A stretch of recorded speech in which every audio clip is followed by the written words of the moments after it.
സംഭവം അധ്യായം 1. ജിത്തു സതീശൻ മംഗലത്ത് എന്ന പുതിയ സംവിധായകൻ്റെ സംഭവം അധ്യായം 1 എന്ന സിനിമ FDFS തന്നെ കണ്ടു. ആസിഫ് അലിയുടെ ഇളയ സഹോദരൻ അഷ്കർ അലിയാണ് ചിത്രത്തിൽ ലീഡ് റോൾ ചെയ്തിരിക്കുന്നത്. 2 മണിക്കൂർ ദൈർഘ്യം വരുന്ന ഒരു ചെറിയ ചിത്രമാണിതെങ്കിലും ചിന്താപരമായി സിനിമയ്ക്ക് ഒരുപാട് നീളം നമുക്ക് തോന്നും. അത്തരത്തിലുള്ള ഒരു ട്രാക്കിലാണ് സിനിമ കഥ പറഞ്ഞു പോയിരിക്കുന്നത്.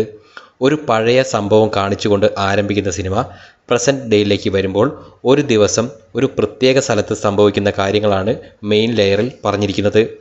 ടൈം ട്രാവലിങ്ങും ഇമോഷൻസും അത്യാവശ്യം സസ്പെൻസും ഒക്കെ നിറച്ചാണ് സിനിമ കഥ തുടങ്ങുന്നതും സിനിമ നീങ്ങുന്നതും. മലയാളത്തിലെ ഒരു പരീക്ഷണ ചിത്രം എന്നൊക്കെ പറയാവുന്ന തരത്തിലാണ് സംഭവം അധ്യായം 1-ൻ്റെ ഒരു മേക്കിംഗ്. സിനിമയുടെ തീമും അത്തരത്തിൽ തന്നെയാണെന്നും പറയാം. ഈ ഒരു സിനിമയും സംഭവങ്ങളും പ്രേക്ഷകന് മനസ്സിലാകുന്ന തരത്തിൽ ചുരുളുകൾ ഓരോന്നായി മെല്ലെ മെല്ലെ അഴിച്ചുകൊണ്ടാണ് പടം ഓരോ സ്റ്റേജിലും കഥ മുന്നോട്ട് കൊണ്ടുപോകുന്നത്.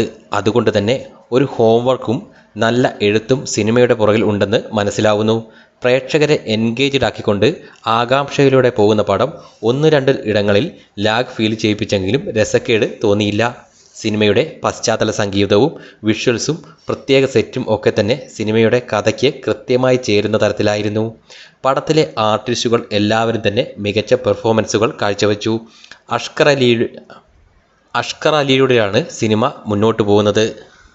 പടം മെയിനായും നീങ്ങുന്നത് പുള്ളിയുടെ ക്യാരക്ടറിലൂടെയാണ്. ഓവറാക്കാതെയും ഒരു ഭയവും ആകാംക്ഷയും നിറച്ച പെർഫോമൻസിലൂടെയും അഷ്കർ തൻ്റെ റോൾ നന്നാക്കി.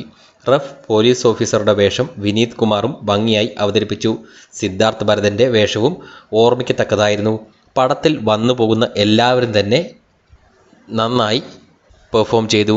മദാമയും സായിപ്പും പോലീസ് വേഷങ്ങൾ ചെയ്തവരും കുറ്റവാളികളായി വേഷമിട്ടവരും ഒക്കെ തന്നെ പെട്ടെന്ന് ഓർത്തെടുക്കാവുന്ന തരത്തിൽ പെർഫോമൻസുകൾ തന്നു എന്ന് തന്നെ പറയാം.